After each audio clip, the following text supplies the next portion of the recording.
ಬೆಸ್ಕಾಂ ಗ್ರಾಹಕರಿಗೆ optical port probe ತಂತ್ರಜ್ಞಾನ ಬಳಸಿ ವಿದ್ಯುತ್ ಬಿಲ್ ನೀಡಲಾಗ್ತಾ ಇದೆ. ಆದ್ದರಿಂದ ಮೀಟರ್ ರೀಡಿಂಗ್ ಸುಲಭ ಆಗುವ ಹಾಗೆ ತಮ್ಮ ಮನೆಯಲ್ಲಿನ ವಿದ್ಯುತ್ ಮೀಟರ್ಗಳನ್ನು ಸುಲಭವಾಗಿ ತಲುಪಬಹುದಾದ ಜಾಗದಲ್ಲಿ ಅಳವಡಿಸಬೇಕು ಅಂತ ಬೆಸ್ಕಾಂ ಈಗ ವಿನಂತಿ ಮಾಡಿಕೊಂಡಿದೆ. ಈ ಹೊಸ ತಂತ್ರಜ್ಞಾನ ಗ್ರಾಹಕರು ಮತ್ತು ಬೆಸ್ಕಾಂ ಮಧ್ಯೆ ನೇರ ಸಂಪರ್ಕವನ್ನು ಕಲ್ಪಿಸುತ್ತೆ.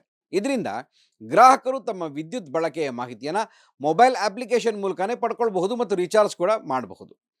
ಈ ಮೀಟರ್ಗಳನ್ನು ಕೈಗೆಟಕೋ ಜಾಗದಲ್ಲಿ ಅಳವಡಿಸಿಕೊಂಡು ಮೀಟರ್ ರೀಡಿಂಗ್ ಸುಲಭಗೊಳಿಸೋದಕ್ಕೆ ಗ್ರಾಹಕರು ತಮ್ಮ ಮನೆಯಲ್ಲಿರುವಂತಹ ವಿದ್ಯುತ್ ಮೀಟರ್ಗಳನ್ನು ಸುಲಭವಾಗಿ ತಲುಪಬಹುದಾದಂತಹ ಸ್ಥಳದಲ್ಲಿ ಅಳವಡಿಸಬೇಕು. ಬೆಸ್ಕಾಂ ಈಗ ಆಪ್ಟಿಕಲ್ ಪೋರ್ಟ್ ಪ್ರೋಬ್ ಅನ್ನುವಂಥ ಹೊಸ ತಂತ್ರಜ್ಞಾನವನ್ನು ಬಳಸ್ತಾ ಇದೆ.